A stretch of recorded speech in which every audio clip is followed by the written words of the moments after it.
We're going to go ahead and get started. So good morning, everyone. Welcome to the June 2023 Government Affairs Committee. So excited to have Stacy back. We had a great, robust conversation back in April, and she agreed to come back to a part two. Unless you're a movie buff and you know part two, and if you know part two, then you know what I'm talking about. So I think you kind of know everyone here from last time, so I'll skip the introductions this time. But Stacey, I'm hoping you can start off with a quick a quick recap of what we kind of discussed about on April. We were talking complete streets, and then we can go more into questions. Okay, great. Thank you so much for that opportunity. And I'll just give a brief recap, and if anybody has more questions, feel free to ask, because I know we went through a lot of stuff last time. So the commission is appointed by the city council.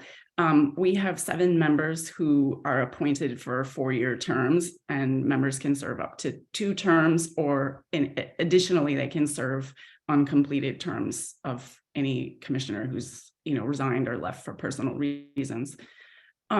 We advise the city council on multimodal matters. So really everything that involves transportation, walking, biking, cars, transit within the city, and also connectivity at jurisdictional boundaries.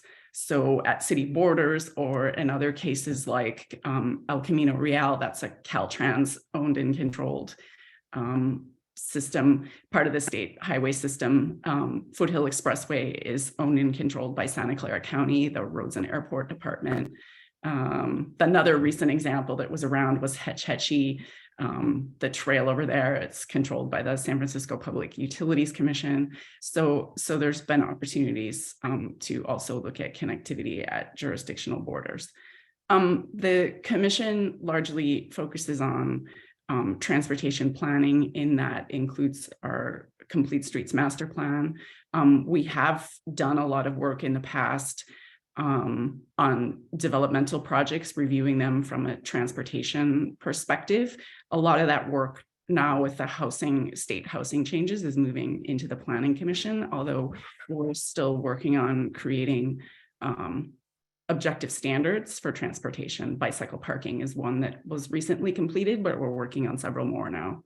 And then we, of course, have encouraged staff to apply for transportation grants. So more money is coming into the city to help fund transportation infrastructure. Transportation infrastructure is very expensive. Our roadway system in the city is actually the most valuable asset the city has. And it takes money to take care of it and to improve it. I think roadway systems were built a long time ago, often designed a lot for cars, when there were fewer cars on the road and drivers went slower and they didn't have mobile devices in their hands and they were less in a rush, and we didn't have so many people cutting through our city because they were on the freeway system. So there's a lot more need to make our roads complete now for all modes of transportation, and safe, and control, cars and speeding and things like that. So along with inflation, not that transportation wasn't expensive in the first place, but along with inflation, costs are really high.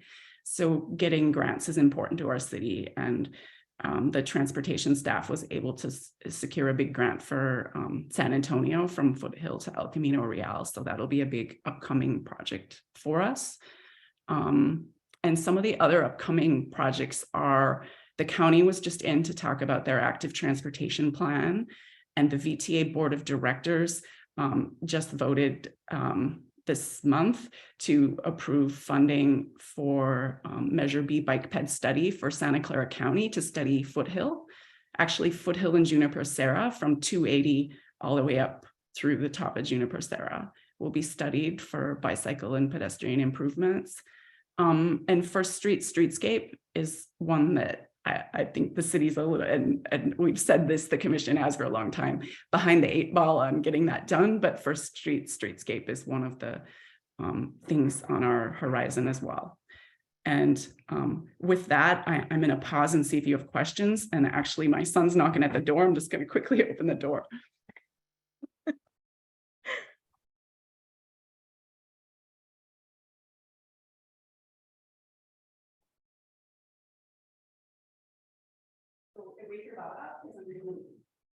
See, her son's way more polite than my dog. My dog just busts open. She's just like, Okay, sorry about that. no worries. I was just saying your son is so polite. My dog doesn't have to, I leave my door slightly ajar so that, minimize noise, but she just like burst open the door. She's a Chihuahua. So she's like, Yeah. Well, it turns out he has a flat bicycle tire. So he's like, I have a flat. So it's like, well, you know what? Your mom can't help you today because I'm in a meeting. So go find your dad. Well, thank you for that recap, Stacy. I'm going to check before there's any questions or comments from the group. Feel free to raise your hand or write them in the chat box. I just got it. Oh, Scott, go ahead. All right, I wrote down when you said advise the council, and I was just kind of curious, what does that look like? I mean, when you say advise the council, is is on certain specific projects like the ones you've mentioned, or do you come up with other ideas that you funnel to? What does that look like? Yeah, great question. So the reason I use the word advise, we're an advisory body, not a decision-making body. So most of the commissions are advisory bodies. I think the Planning Commission also has some advisory to the council and some decision-making. So the choice of the word advisory means we are not the final authorizers ever of spending money or making big decisions. We just make our recommendations to City Council. So largely our recommendations have gone along the transportation projects, of course. And our recommendations have been on the items that staff brings on our agenda. And then on our agendas, there's opportunities at the end to say, I forget, it's on the city, it's on all the public agendas, future agenda items. So commissioners can always say, hey, I'd like to hear this item. But largely the items on our agenda are things that staff has a project that they want to bring forward to us. We do talk with staff about what is going to be on our agenda, but in my experience on the Streets Commission, it is projects that staff wants to bring forward, but the commission definitely sort of says the things that we think. And we have an annual meeting with City Council, and often we've been sending a letter before their annual priorities. That's been the process. The annual meeting's gone on since before I was on the commission, and the annual letter I think has been 3 years now, where we tell the council, what we think is important, but we let them say yay or nay.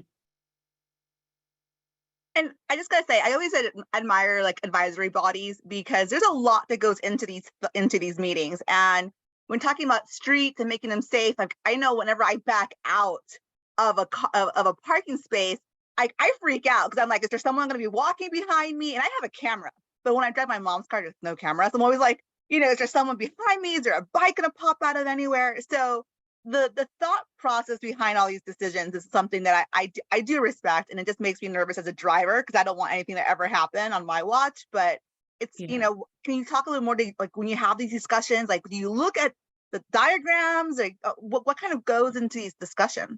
Yeah, that's a great question. And the other very important thing that our commission does is we're also a forum for public input. So it's not just commissioner input, it's members of the public.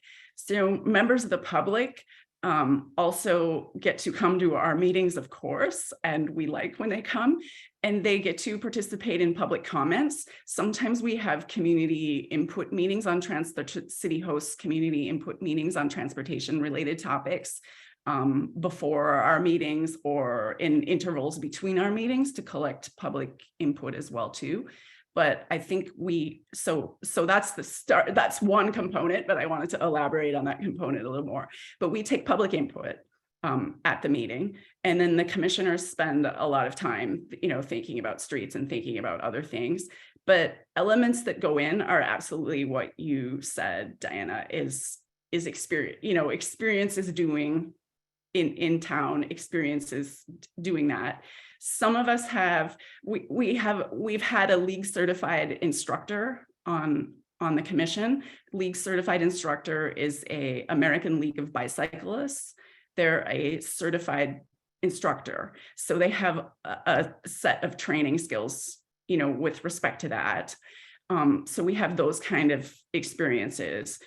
We've had someone on our commission who's a CEO, so we have that kind of executive experience. So we have a lot of people bringing in a lot of things. And I will also say, because we're a complete streets commission, we're not a bicycle advisory commission. We have a member on our commission who doesn't have a bike, right? Doesn't ride a bike. They're much more, I drive places. So we have that kind of perspective coming in. We have people on the commission who are parents, so who have a front row seat with multiple school districts in town, but a front row seat with what's going on with the school districts and safe routes to school and partnerships with the city. So that kind of comes into the mix. Then there are a set of standards, engineering standards. Some are national standards from the federal government, some are state standards from the state of California, and some are sort of other bodies, but there are engineering standards that need to come into play. And then there are recommendations from city staff, which should also take into account some of all the aforementioned things I just said. And then there's the notion of often in transportation, there's things called a toolkit. And sometimes each city defines their own toolkit. Like, do we do roundabouts or not? If we do roundabouts, like what qualifies for roundabout? How do they look like? And some people love roundabouts and some people hate roundabouts. And so sometimes there's the toolkit developed, and we don't have one for traffic calming right now, I don't think, but there is in bike ped, there's a little bit of a toolkit in the master plan, but like what kind of things you would use. And so sometimes then the toolkit gets deferred to for how you would, what would get proposed. The other thing that comes up is if you're working with another agency, that also gets incorporated. So like on El Camino Real, it was like, well, Caltrans doesn't want us to do this. Caltrans doesn't allow that. So we have to work within those kind of constraints. And I think Hetch Hetchy had constraints as well. They're like, well, we don't want you to do this until, we have to figure out the maintenance. There was at one point they were saying we have to figure out the maintenance on this other stretch. So that was kind of something I think perhaps maybe got separated. I'm not really sure, but that was part of the initial conversation. On Foothill Expressway, this county has certain things they don't want to do or haven't done in the past. I think we're going to see some more changes next time they do Foothill, but they've been very conservative engineering wise. So we have to work within what the other agencies have. I think what I'm saying is there's a lot that goes into it, and that's not an exhaustive list. Making sure I'm not missing any questions from the group. I think Marie and Ginny had questions last time that I didn't get to. I don't want to put them on the spot, but I remember Marie and Ginny, do you guys remember your questions? I meant to go pull out my notebook before this meeting, but I never got around to that. No, sorry, I don't remember what it was. Well, that's okay, Marie, because I actually have it here. Oh, okay. Go for it. Yeah, let me get it open. I had Maybe it open. I've had the answer between then and now. I don't know. I'm not sure. I'm not sure that you did. I was going to try to read it. Here it is. So it says, to what extent did the Complete Streets Commission work with other bodies to sync with plans such as climate action and adaptation plan, downtown vision, housing element, sixth cycle, etc.? Good question, Marie. It's a very good question. So nice question. I'm proud of myself. So let me answer that question. And why don't I go plan by plan? So the commission is always happy to review plans that any other city department or commission or anyone else is working on, if we're invited to, or sometimes we say, hey, we'd like to review that if you would be so gracious. So the first one is the Climate Action and Adaptation Plan. That was largely done by the Environmental Commission. So the way that we were invited to give feedback on that from the Environmental Commission and the team, the staff team, and the way, given the timing and when the Environmental Commission was meeting, when we were meeting, and when they wanted to move it forward, The way that was done is we I think it was staff who suggested we form a subcommittee and have a couple members from our commission go meet with, I can't remember if they went to the full environmental commission or an environmental commission sub body as well. So we had, I think, 2 members. I know Suresh went for sure. I did not, but to go meet with them and give feedback. And equally, the environmental commission gave feedback on the Complete Streets master plan as well. The downtown vision plan, that is something that was on the agenda of the Complete Streets Commission meeting a very long time ago, 4 or 5 years ago. It happened to be one of the few meetings I was absent, so I wasn't there that day. I can't say exactly what happened that night, but it's something that the commission did review. The housing element 6th cycle, that is something that the commission did not review. We requested review of that in our annual joint meeting with City Council a year ago. Vice Mayor Meadows at the time, now Mayor Meadows, had asked us, like, were you planning to review that? Could you review it? And we said, yes, we want to review that. We would love to review that, yes. But unfortunately, it was never brought to our agenda. So those were the specific ones you asked about, Marie. Were there any other ones you were wondering about? Those are the ones that came to mind. So yeah, let's just leave it at that and let Jenny ask her question if she remembers what it is. Okay. Well, I'll comment on one more thing before we ask for Jenny's question. So the other thing with respect to the housing element that I will say is City Council did direct staff to come back to the Complete Streets Commission and create more objective standards for housing that support the housing element. So this is something that the commission is very much in favor of, and we've been asking for similar for years, even before all the state changes, because when we reviewed the development projects, we were largely telling the developers the same thing every time. So just getting it kind of put into formal standards would make not just our job easier, but staff's job easier, the developers' expectations set. So that's what we're going through the process of doing now. And we largely have the topic coming to our meeting every month for the rest of the year. I think council has the goal of getting it approved before the end of the year, so it's effective at the beginning of January. That was the goal they gave staff. So Stacy, I don't know if you have Jenny's question recorded on your notes too, but I just have one thing that's always come to my mind is, and I don't remember if I asked this back in April, but I remember back when the Grand Boulevard vision was happening for El Camino, right? Like through multi-county, and I don't know where that is in the process, but I'm always thinking about connectivity. So, you see the green strip for bikes stops somewhere, and then, but they're still on their bikes. So what I'm thinking is, like, do you guys ever like talk, whether it be formally or not formally, with like Los Altos Hills and then Mountain View? Like I'm thinking about San Antonio, just connecting between those two. So I'm just kind of wondering, do cities talk? Yeah, that's a great question. So yes, but there could absolutely be more of that. And let me give you some examples of, kind of what I know is happening. So staff talks at the staff level. So I know, for example, Los Altos staff talked with Los Altos Hills staff about truck routes, for example. I know they talk with Mountain View staff about different things. These are just a couple examples. The other thing that happens is commissioners can talk informally to other commissioners, as long as we, of course, follow the Brown Act. And then the other area is joint meetings. So we have had 2 joint meetings with the Mountain View, our peer commission in Mountain View. And in Mountain View, they have a bicycle and pedestrian advisory commission. We just had one of those meetings a couple months ago.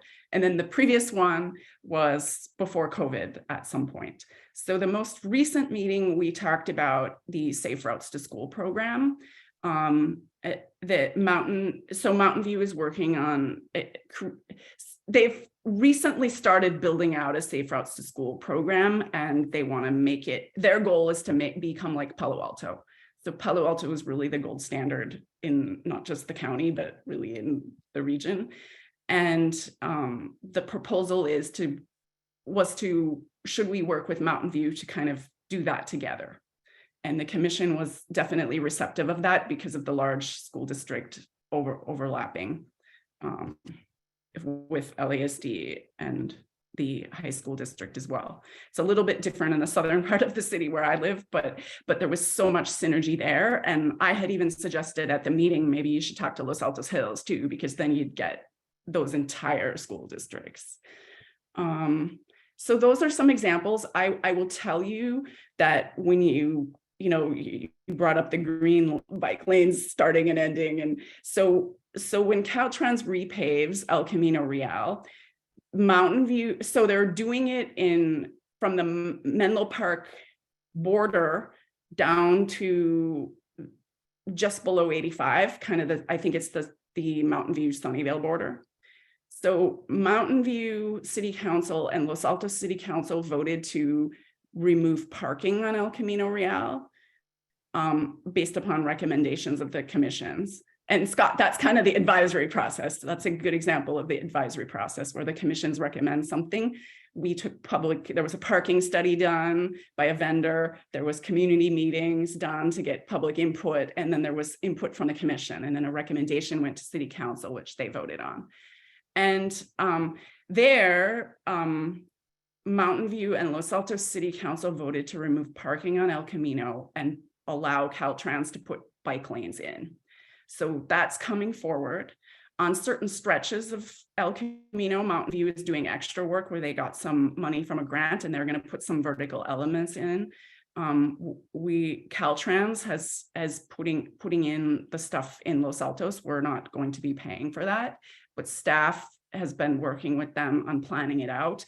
And to your question, Diana, this is an example of, yes, we get diagrams in our packet. There were very, very thorough engineering diagrams in our packet. We don't always do a deep dive into every line on there, but I do encourage residents to if it's coming right in front of their house, to have a look at it and try to, if you're going to have input on it, understand that diagram so you're not surprised in the end. So I think that was sort of a long roundabout answer. No, I appreciate that. I really do. And I haven't ridden a bike in years. I'll use stationary, spin bikes that don't go anywhere because I'm afraid of riding a bike. But I am aware. I've become really aware of my surroundings and totally different. A side note: I was in Sacramento. My mother uses a cane to walk the street, and they only allowed 10 seconds to cross the street before I went to red. And I'm like, are you kidding me? Like that is not safe whatsoever.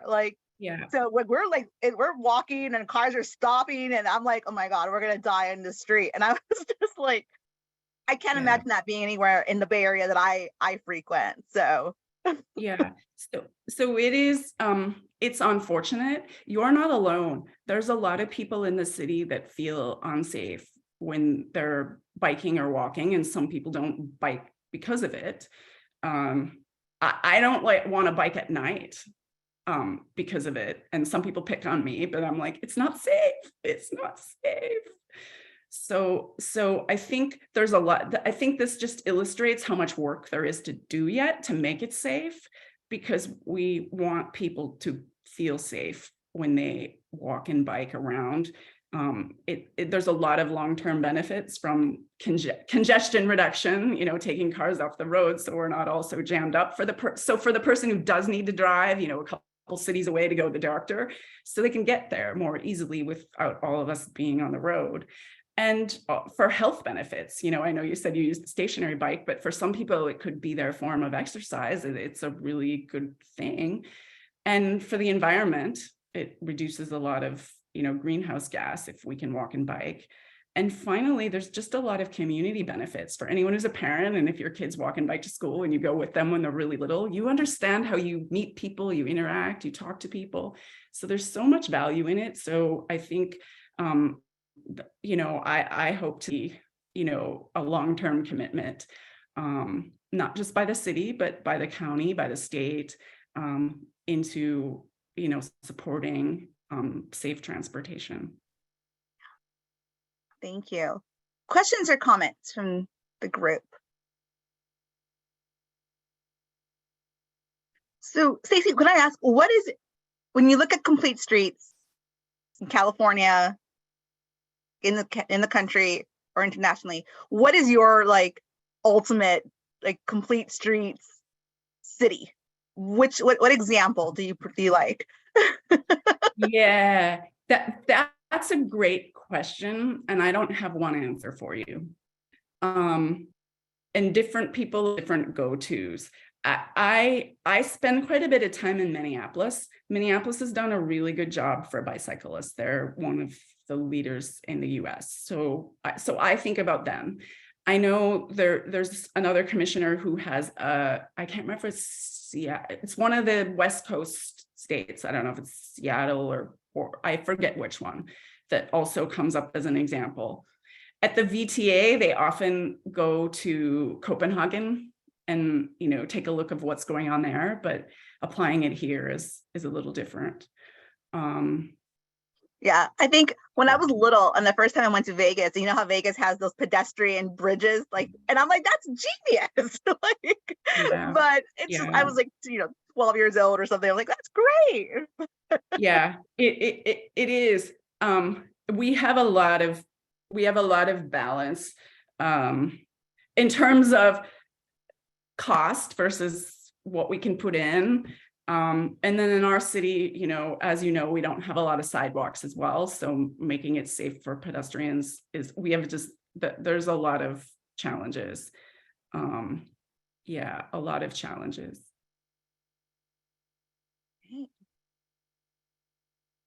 One thing that I have noticed, Stacy, on the mornings where there are late starts or one school does not have a session. I live in the area near Egan, Santa Rita, Los Altos High. And when there's a late start, the traffic is so much better because the staggered schedules and things. And I just wondered, you know, I hear complaints about traffic and congestion and, you know, everyone trying to get somewhere at the same time. On those days when it's staggered, there is not a problem. And so I'm confident this must be a very complex problem to solve and in trying to adjust start times between schools and districts and whatnot. But do you have any awareness in your history with complete streets of conversations related to that with school districts and et cetera? And we're just wondering if there's a way that the chamber might be able to help connect entities to have those conversations.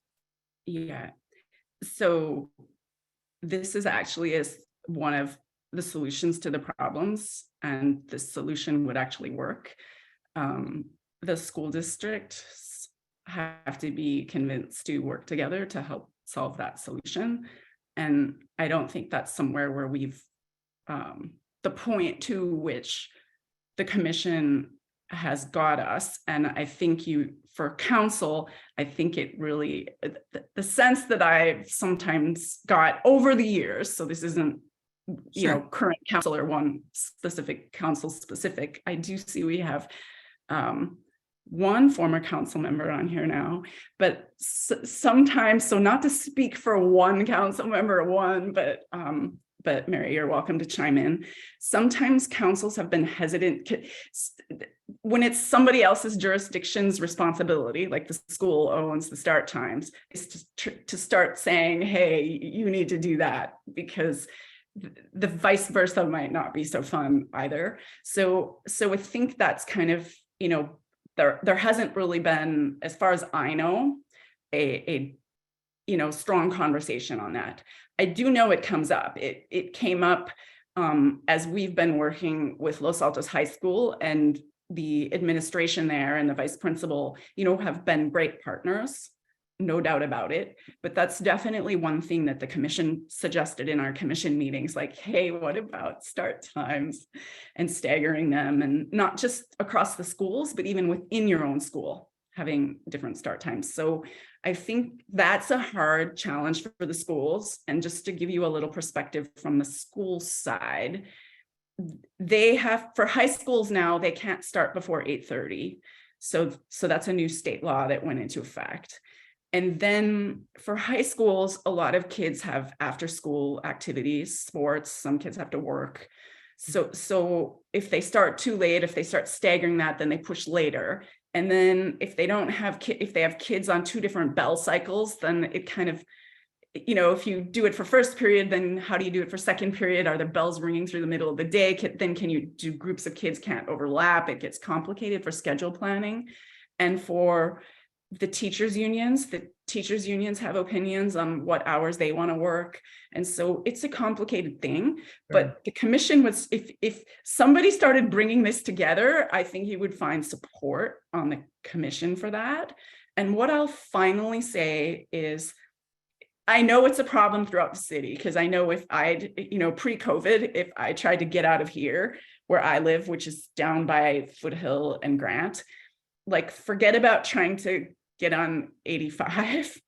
So our choices are kind of go down Grant, which that can be bad because of not just school traffic, but when you can't get on 85, people are trying to get on 237. So then it's like, oh, let me go try Miramonte. And it's like, oh, it's like, you know, not only could I bike to Mountain View faster, I probably could have walked down here. There was one time when I went down there, I was like, I could have walked down here faster.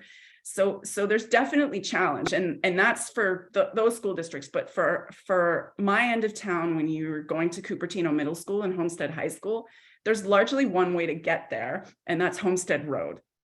You could also use Fremont Avenue, but that you get in that, the kids, it's not really as safe to bike under that 85 underpass, and the traffic there then is backed up trying to get onto 85. So it's really, really a challenge. And the schools have done different start times over different years. And I know that when the start times are close together, it's bad. It's really, really bad. Now, what's happened down here is I think the middle school starts late on Wednesdays. The high school has a new schedule where kids can elect to take a no first period, a no sixth period, or a no seventh period. And so when you have that kind of staggering, the first period and the seventh period are the first class and the end class, then there is some spreading out of who has what start time and who has what end time. It's helped a lot. I think we're still facing less traffic. There still isn't a full return of COVID, but I know a lot of the companies are trying to get people back. The absence of school buses is also an issue, but that's also a real challenge to solve because they're really expensive, and the state used to give school districts money for that, and now they just fund some of the special needs buses, but no other money is coming in for that. So that's kind of a challenge too, and it's not clear every kids would want to ride them anymore. Our culture has kind of changed, but some would. So I don't have a full solution for you, but I do agree with you, Kim, that staggered times does help. And I'm happy to talk with you in more detail about what the experience has been down here. Yeah, I think it's those intersections too, where we have a combination of, you know, the Bullish Charter and Egan schools starting at the same time in what was, you know, the same property, same way over at Block. And then the addition there with St. Francis and Loyola also being nearby, that the intersections in those areas get just incredibly backed up. They're just not able to manage that kind of loading all at the same time. Yeah. And I think going back to what we were talking about with Diana is that if it was actually safe to bike, we'd have more people biking. I think in Palo Alto, there's more kids who bike to school than there is in Los Altos. Now, we shouldn't be so tough on ourselves because we're better than, say, I'm going to keep pointing the finger down the road. But, you know, we have higher rates of kids biking and walking to school than, say, Cupertino does. But the more that we can make the roads safe and then encourage the kids to walk and bike, then the more cars we get off the road, which will make that easier. That will help. But I think if you can convince staggered start times, I think you'll find support in the commission for that. And I know it works because down here, when they move the start times around, it's dramatic. You know, you got me thinking, Stacy, about the school buses. Like I went to a private school here in Daly City, so we didn't have school buses, but I know they're all old fashioned and yellow and like uncomfortable seating. I'm like, you know, those tech companies that are downsizing, they can donate like their plush, like the buses, paint them yellow. You got Wi-Fi, seat belts, I think, luxury seating. Kids were right that. Yeah. I think Throwing it out there, any tech companies listening. Yeah. I think what I will say, having many years ago requested that the Cupertino Union School District kind of provide busing service to the middle school. Sorry, I have to open the door. Just a second.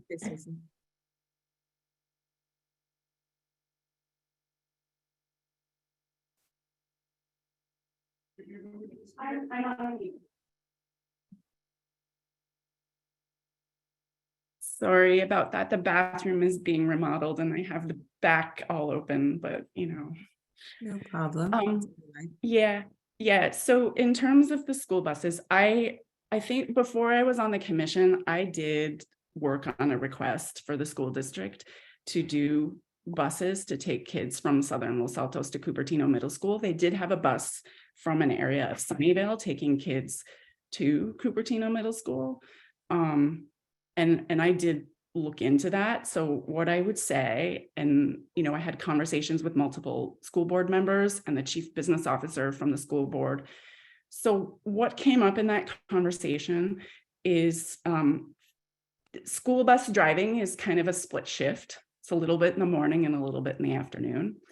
And so employees of the school district want full-time jobs, union positions. So the school district was having, it became a very costly affair, number one. Number two, and in no particular order, they were having trouble hiring drivers, trained, skilled, properly licensed drivers. And then of course your school bus driver, you know, security check, and then there's a number of other responsibilities. So, and I actually know VTA even, you know, to hire their bus operators, there's a constant challenge of they are constantly hiring drivers and bringing them through a training academy. And it's a big focus for that agency. And those are obviously, you know, full-time kind of positions. So I know that was a challenge. And then some of the school districts have more funds than other school districts. It was just completely unaffordable for Cupertino Union School District. I'm not saying it's affordable for Los Altos School District. They have more money than Cupertino Union. It doesn't make it affordable. And it doesn't mean it's where you spend the money. So I did look into a private bus provider at the time, and it's not really cheap because they also have to drive the bus over, do the route, send the bus back. So even though if you just want to go, you know, a little bit down the road, it became a bit of an expensive affair. I think there were parents down here at the time willing to pay, but I think people were more like, could we pay half? And nobody, you know, there wasn't anybody to pay the other half. I think, you know, the tech companies is always an idea. I've sat in many meetings where people always say Google can pay, Apple can pay, but they can't pay for everything either. So, yeah. No, you're right. It's not cheap. The hospital did a joint one with El Camino Hospital for a short time before the pandemic, and we split the cost, and it was pricey. Yeah. And I think I'll go a little further and say VTA also provides some.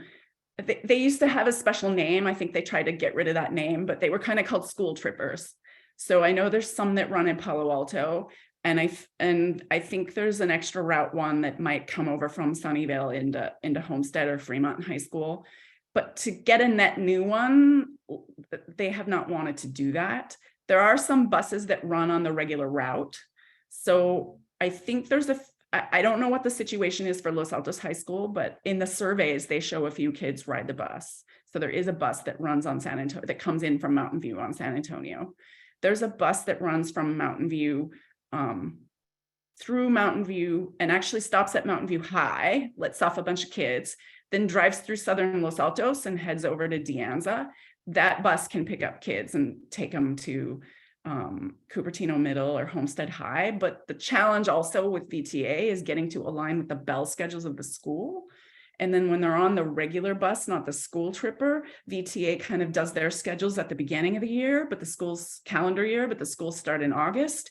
And if the schools are changing schedules, there's been it's been a challenge. VTA is just working on I forgot the official name of it, so I'll put it in my own words. They're working on their, is it transit visionary plan, something like that. So it's the vision for the buses network moving into the future. And I always call the school bus thing, it's the elephant in the room. And so it was one of the things that I brought up over there in our work with the VTA. I serve as the liaison from our commission to the VTA Bicycle and Pedestrian Advisory Committee. Every city's equivalent of Complete Streets Commission or Bicycle and Pedestrian Advisory Commission has a liaison person that sits on the VTA Bicycle and Pedestrian Advisory Commission. So over there, myself and someone else brought that up, and when they came back with their funding proposal, there was a little bit of funding in there and it says, oh, as needed, on demand. And I was thinking like, oh, there's a huge need and you haven't put enough money in there. And so it's still the elephant in the room, to be really honest. It's a really big elephant in the room because it doesn't just affect families going to school. It just gridlocks the entire neighborhood, Yeah. and access to the freeways. Mimi added in the chat that she wishes there was a shuttle bus for students from De Anza Foothill colleges to the business districts for their part-time jobs. Yeah, that's a good point. I will say that while there isn't a dedicated shuttle bus, there is a bus that runs from Foothill that goes on, I think El Monte and San Antonio into Mountain View. So it would cross downtown Los Altos, and it would go to the Mountain View, one of the transit hubs. There is a bus that runs from De Anza, it doesn't go downtown, downtown Los Altos. It runs from De Anza through southern Los Altos, past the hospital, and then into Mountain View and the transit hub in Mountain View. But the timings of those buses, they don't run very often. I think the Visionary Transit Network has buses, the idea is to have buses running more often, but I think that's a long ways out because we don't have a lot of full VTA buses either. I think at one point when we were doing the Complete Streets Master Plan, there was a fourth element for transit. And I think the notion was looking into shuttle buses. But that element fell off, I think, as the master plan would have needed more money to complete. So that investigation or planning was never completed. I think, it's not in our current work plan this year. That would certainly be something that the commission would be interested in, but I don't know where the city manager, where it's at that bigger level. And then if you do it, then it's going to take it's not just a study, but then it requires funding to keep doing it. I think VTA had in their Visionary Transit Network had some money to help support, cities or other agencies running shuttles. I don't think it'd be 100% paid, but there was some there. The Bay Area Air Quality Management District also has a grant, and I know they've supported shuttles for some other places. At one point, they were paying for co-paying for school buses in Los Gatos.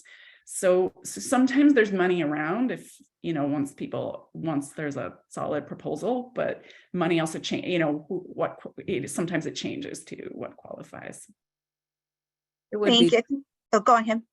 I was just gonna say, it would be beneficial if we had a shuttle that ran from the San Antonio station to downtown Los Altos and then subsequently out to Foothill and back, like that kind of loop, I think would be. I think in the Complete Streets Master Plan, that was, I mean, when it was first conceived, that was some of sort of the intention, is looking at a shuttle to serve if there was any need for any of the schools, even if it was co-pay, and then to serve, I don't know if it was just downtown or business districts or, you know, exactly what it was, but that was the original conception. But unfortunately, I don't remember if Mary was on city council then, but there was a majority of city council who didn't fund that part of the study for us. So we have time for one last question, and I'm just going to ask you, Stacy, because my goal in many things is always to get people involved into commissions and in advisory groups. And I remember when I joined the library board years and decades ago from my own city, it was awesome getting involved.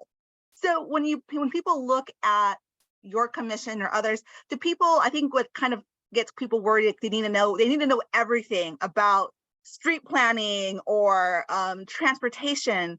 Can you just really quickly just kind of say, you know, for folks who may be interested in the future, like, what do people need to know all this stuff before you get on the commission? No, you don't need to know all that stuff. I think some commissioners who join the commission know a lot of stuff before they join. Some commissioners don't know very much at all. So I think, you know, I gave you one example of a commissioner who has been a league certified instructor, you know, who knows a lot. I think for myself, I was an advocate for safe routes to school on the PTA at my son's elementary for a couple of years. That involved working with the city as well as other jurisdictions. So that's kind of how I got involved. But we do have some commissioners who come on when we have a commissioner who was involved when the Cuesta project kept coming before us. They were a resident then. And then at one point they applied for commissions and ended up, I think they chose a couple. So they ended up appointed to the Complete Streets Commission. We have another commissioner who, there was another project near their house and they came to community meetings and then they joined the commission. So you can come with a lot of depth of experience, or you can come and you can learn. What I'll say for the people who come net new, there is a lot to learn, and we're all happy to have you and happy to have you learn, and everyone would support that, because this is really an opportunity for, you know, residents to be involved in our city government, which is really important. Stacy, thank you so much for being here again with us this year. Really appreciate the time and the discussions and the questions that were asked and the answers. So we really appreciate your contribution. So thank you so much again for being with us. We have time for a couple of announcements. Scott, what's happening in July? I got him off guard. What's happening in July, Scott? You're muted. Sorry about that. Liz is here now, so I started getting into work day. Happening in July, the Art and Wine Festival at the beginning of July is July 8th and 9th this year. I hope everybody can either attend or volunteer at that. We're always looking for volunteers. If you didn't see the email come from Liz earlier this week, take a look at Volunteer Local, which is where we have our volunteer signups. And then later in the month, we're bringing something new to downtown called Head West. Head West is a kind of a bohemian pop-up art show. They do it a number of places around the Bay Area. And this is the first time they'll be on the peninsula, but it is a handmade crafts and the such. It's similar to the Art and Wine Festival, although there's no food available at this particular event, although Lava will be serving wine, so we'll probably have to have a little bit of food with it. But point being, it's a little bit different. It's a Sunday, late morning, early afternoon on July 30th. Yep, Sunday, July 30th. We're going to do it again at the end of October, which is October 29th.